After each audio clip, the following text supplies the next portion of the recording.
Hello friends, welcome to Nityananda academy YouTube channel. তো আজকে থেকে আমরা শুরু করছি এসএলএসটি পিটির জন্য স্পেশাল জিকে ক্লাস।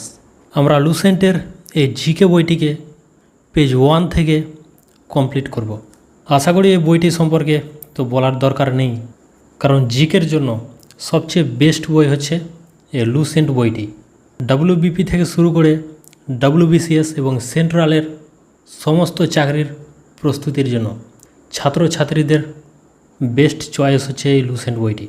তোমরা যদি এই লুসেন্ট বইটি সম্পূর্ণ পড়ে শেষ করে দাও, তাহলে তোমাদের জিকেতে ভালো রেজাল্ট করা থেকে কেউ আটকাতে পারবে না।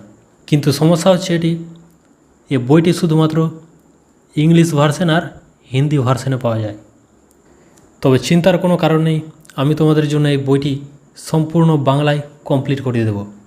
তাই আমার পরিশ্রমের ফলস্বরূপ তোমরা এই ক্লাসগুলিকে অত্যন্ত মনোযোগ সহকারে দেখবে এবং প্রতিটি ক্লাস তোমরা তোমাদের বন্ধুদের সাথে প্রচুর পরিমাণে শেয়ার করবে। আর এই ক্লাসগুলি হবে ডেসক্রিপটিভ টাইপের, এমসিকিউ নয়, কারণ ভালো রেজাল্ট করতে হলে তোমাদের ডেসক্রিপটিভের উপর জোর দিতে হবে। তাহলে চলো আজকের ক্লাসটি শুরু করা যাক। প্রথম পয়েন্ট দেখো, ভারতের সর্বপ্রাচীন ধর্মগ্রন্থ হলো বেদ। ভারতের সর্বপ্রাচীন ধর্মগ্রন্থ বেদ, যার সংকলনকর্তাকে মহর্ষি কৃষ্ণ দ্বৈপায়ন বেদব্যাস। বেদের সংকলনকর্তা কাকে ধরা হয়? মহর্ষি কৃষ্ণ দ্বৈপায়ন বেদব্যাসকে। বেদ বসুদেব কুটুম্বকমের উপদেশ দেয়। তোমরা দেখলে যে ভারতের জি20 এর সামিট হলো, তার থিম ছিল বসুদেব কুটুম্বকম। তো বসুদেব কুটুম্বকমের অর্থ কী? এর অর্থ হচ্ছে সমস্ত মানব জাতি হচ্ছে একটি পরিবার। চলে যাব 2 নম্বর পয়েন্টে। বেদের 4টি ভাগ রয়েছে: ঋগ্বেদ, সামবেদ, যজুর্বেদ আর অথর্ববেদ। এই 4টি বেদকে একসঙ্গে কী বলা হয়? সংহিতা। আর ঋগ্বেদে 10টি মণ্ডল রয়েছে, 1028টি সূক্ত রয়েছে এবং 10,462টি শ্লোক রয়েছে। 10টি মণ্ডল, 1028টি সূক্ত এবং শ্লোক রয়েছে 10,462টি। এ বেদের ঋচা বা শ্লোকগুলিকে যে ঋষি পাঠ করেন তাদের কি বলা হতো? হোত্রী। Very very important. এ বেদের দ্বারা আর্যদের রাজনৈতিক প্রণালী এবং ইতিহাস সম্পর্কে জানা যায়। এই বেদগুলির দ্বারা কি জানা যায়? আর্যদের রাজনৈতিক প্রণালী এবং তাদের ইতিহাস সম্পর্কে জানা যায়। আর সবচেয়ে প্রাচীন বেদ হলো ঋগ্বেদ। 4 নম্বর পয়েন্টে দেখো, বিশ্বামিত্র দ্বারা রচিত ঋগ্বেদ এর 3 নম্বর মণ্ডলে সূর্য দেবতা সাবিত্রীকে প্রসিদ্ধ গায়ত্রী মন্ত্র সমর্পিত করা হয়েছে। তাহলে গায়ত্রী মন্ত্র কাকে সমর্পিত করা হয়েছে? সাবিত্রীকে। Very very important. এই প্রশ্নটি কিন্তু ডাব্লিউবিসিএস পরীক্ষায় এসেছিল।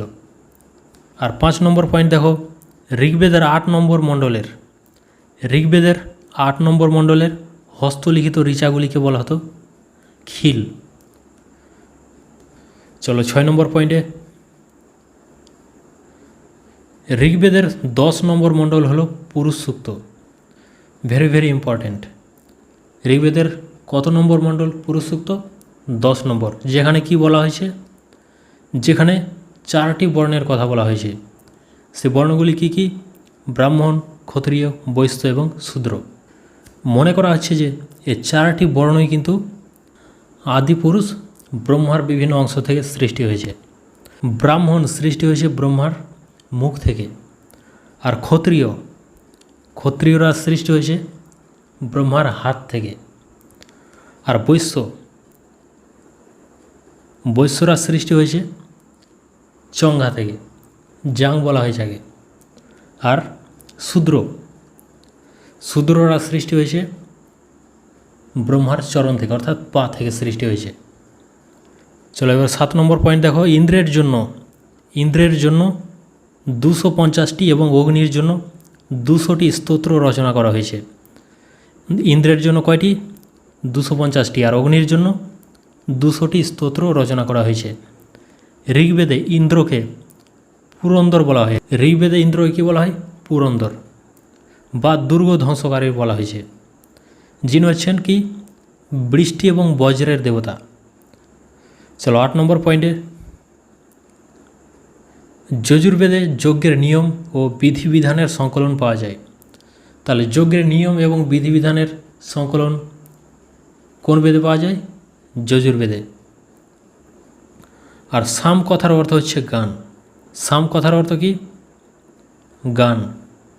এ বেদে মুখ্যত যজ্ঞের সময় যে গান গাওয়া হয় সে গান বা মন্ত্রের সংকলন।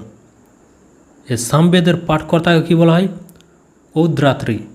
তারপরে দেখো এই সামবেদকে বলা হয় ভারতীয় সঙ্গীতের জনক। এই প্রশ্নটি কিন্তু পরীক্ষায় বারবার এসেছে, WBCS পরীক্ষায়।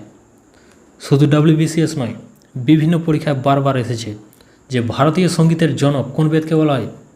সামবেদকে। বা ভারতীয় সঙ্গীতের উৎপত্তি কোন বেদ থেকে হয়েছে? সামবেদ থেকে। চলো 10 নম্বর পয়েন্টে, সবচেয়ে নবীন বেদ হলো অথর্ববেদ। এটি অথর্ব ঋষি দ্বারা রচিত। এ বেদে 731টি মন্ত্র রয়েছে এবং 6000টি শ্লোক রয়েছে।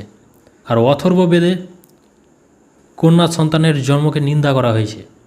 ঐতিহাসিক দৃষ্টিকোণ থেকে দেখলে এ বেদের মাহাত্ম্য রয়েছে এখানে যে এই বেদে সাধারণ মানুষের বিচার তথা অন্ধবিশ্বাসের বিবরণ পাওয়া যায়।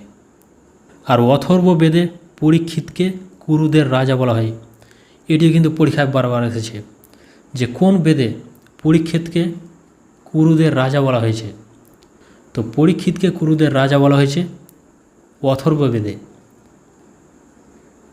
তারপর দেখো কী বলা হয়েছে, সভা এবং সমিতিকে প্রজাপতির 2 কন্যা বলা হয়েছে। সভা এবং সমিতিকে প্রজাপতির 2 কন্যা বলা হয়েছে। 11 নম্বর পয়েন্টে দেখো, বেদগুলোকে ভালোভাবে বোঝার জন্য 6টি বেদাঙ্গের সৃষ্টি হয়েছে। কি কি? শিক্ষা, জ্যোতিষ, কল্প, ব্যাকরণ, নিরুক্তি ও ছন্দ। বেদকে ভালোভাবে বোঝার জন্য কয়টি বেদাঙ্গের সৃষ্টি হয়েছে? 6টি। কি কি? শিক্ষা, জ্যোতিষ, কল্প, ব্যাকরণ, নিরুক্তি ও ছন্দ। তারপর 12 নম্বর পয়েন্ট দেখো, ভারতীয় ঐতিহাসিকদের কাহিনী সবচেয়ে ভালো ক্রমবদ্ধ বিবরণ পাওয়া যায় পুরাণে। পুরাণের রচয়িতা ধরা হয় লোমহর্ষ অথবা তার পুত্র, এখানে হবে উগ্রশ্রবাকে ধরা হয়। পুরাণের সংখ্যা হচ্ছে 18টি। পুরাণের সংখ্যা হচ্ছে 18টি। আর কেবল 5টি মৎস্য, বায়ু, বিষ্ণু, ব্রাহ্মণ ও ভাগবত পুরাণে রাজাদের বংশাবলীর পরিচয় পাওয়া যায়। কয়টি পুরাণে রাজাদের বংশাবলীর পরিচয় পাওয়া যায়? 5টি পুরাণে। কি কি? মৎস্য, বায়ু, বিষ্ণু, ব্রাহ্মণ এবং ভাগবত পুরাণে। মৎস্য পুরাণ হচ্ছে সবচেয়ে প্রাচীন এবং প্রামাণিক। সবচেয়ে প্রাচীন এবং প্রামাণিক পুরাণ কোনটি? মৎস্য পুরাণ। চলো 13 নম্বর পয়েন্টে, সৎপথ ব্রাহ্মণে নারীকে পুরুষের অর্ধাঙ্গিনী বলা হয়েছে। Very very important. সৎপথ ব্রাহ্মণে নারীকে পুরুষের অর্ধাঙ্গিনী বলা হয়েছে। স্মৃতিগ্রন্থগুলির মধ্যে সবচেয়ে প্রাচীন এবং প্রামাণিক গ্রন্থ বলা হয় মনুস্মৃতিকে। এটি শুঙ্গকালের মানক গ্রন্থ। নারদ স্মৃতি গুপ্ত যুগ সম্পর্কে জানকারি দিয়ে থাকে। তাহলে স্মৃতি গ্রন্থগুলির মধ্যে সবচেয়ে প্রাচীন এবং প্রামাণিক গ্রন্থ কোনটি? মনুস্মৃতি। আর কোথায় নারীকে পুরুষের অর্ধাঙ্গিনী বলা হয়েছে? সৎপথ ব্রাহ্মণে। চলো পরবর্তী অংশে, জাতকে বুদ্ধের পূর্বজন্মের কাহিনী বর্ণিত হয়েছে। বুদ্ধের পূর্বজন্মের কাহিনী কোথায় বর্ণিত হয়েছে? জাতকে। খুবই ভালোভাবে মনে রাখবে। হিনজানের প্রধান ধর্মগ্রন্থ হচ্ছে কথাবস্তু, যেখানে বুদ্ধের জীবন চরিত্রের অনেক বিস্তারিতভাবে বর্ণিত হয়েছে। তারপরে দেখো, জৈন সাহিত্যকে বলা হয় আগম। জৈন সাহিত্য কী বলা হয়? আগম। জৈন ধর্মের প্রারম্ভিক ইতিহাস কল্পসূত্র থেকে জানা যায়। জৈন সাহিত্যকে বলা হয় আগম। জৈন ধর্মের প্রারম্ভিক ইতিহাস কী থেকে জানা যায়? কল্পসূত্র থেকে। অর্থশাস্ত্রের লেখক হচ্ছেন চাণক্য, যার দুটি নাম রয়েছে আরও, কৌটিল্য আর বিষ্ণুগুপ্ত। কৌটিল্যর অর্থশাস্ত্রে কি জানা যায়? মৌর্য যুগের ইতিহাস সম্পর্কে জানা যায়।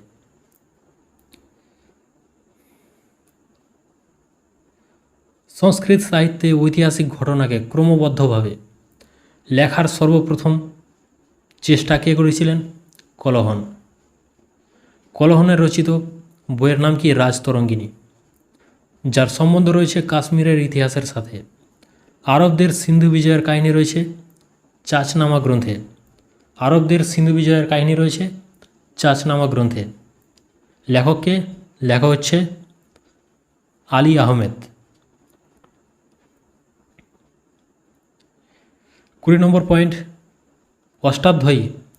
এটি কি? সংস্কৃত ভাষা ব্যাকরণের প্রথম পুস্তক। এ পুস্তকের দ্বারা মৌর্য যুগের আগের ইতিহাস এবং মৌর্য যুগের রাজনৈতিক অবস্থার পরিচয় পাওয়া যায়। 21 নম্বর পয়েন্ট, কাত্যায়নের গার্গী সংহিতা একটি জ্যোতিষ গ্রন্থ। কাত্যায়নের গার্গী সংহিতা কি? একটি জ্যোতিষ গ্রন্থ। গার্গী সংহিতা কে লিখেছেন? কাত্যায়ন। পতঞ্জলি পুষ্যমিত্র সঙ্গের পুরোহিত ছিলেন। যার রচিত গ্রন্থের নাম কি? মহাভাষ্য। মহাভাষ্যের রচয়িতাকে? পতঞ্জলি। এ মহাভাষ্য থেকে শুঙ্গের ইতিহাস সম্পর্কে জানা যায়। 23 নম্বর পয়েন্ট, হেরোডোটাসকে বলা হয় ইতিহাসের জনক। তার হিস্টোরিকা পুস্তকে খ্রিস্টপূর্ব 5ম শতাব্দীর ভারত ও ইরানের সম্বন্ধের পরিচয় পাওয়া যায়। আর মেগাস্থেনিস সিলুকাস নিকেটরের রাজদূত ছিলেন, যিনি চন্দ্রগুপ্তের রাজসভায় এসেছিলেন। মেগাস্থেনিস তার বইয়ে, মেগাস্থেনিসের বইয়ের নাম কি? ইন্ডিকা। এই ইন্ডিকায় মৌর্য যুগের সমাজ ও সংস্কৃতি বিষয়ে লিখেছিলেন। তো আজকের এসএলএসটির পিটির ক্লাসটি এখানে শেষ হচ্ছে। তোমরা এই প্রত্যেকটি পয়েন্ট খাতায় লিখে নিতে পারো, অথবা ভিডিওটিকে বারবার দেখতে পারো। সে খাতায় লিখে পড়ো অথবা বারবার ভিডিও দেখো। তোমাদের প্রত্যেকটি পয়েন্ট ভালোভাবে মনে রাখতেই হবে, কারণ প্রশ্ন কিন্তু এই পয়েন্টগুলি থেকে আসবে। তাহলে দেখা হচ্ছে পরবর্তী খুবই গুরুত্বপূর্ণ ভিডিওতে।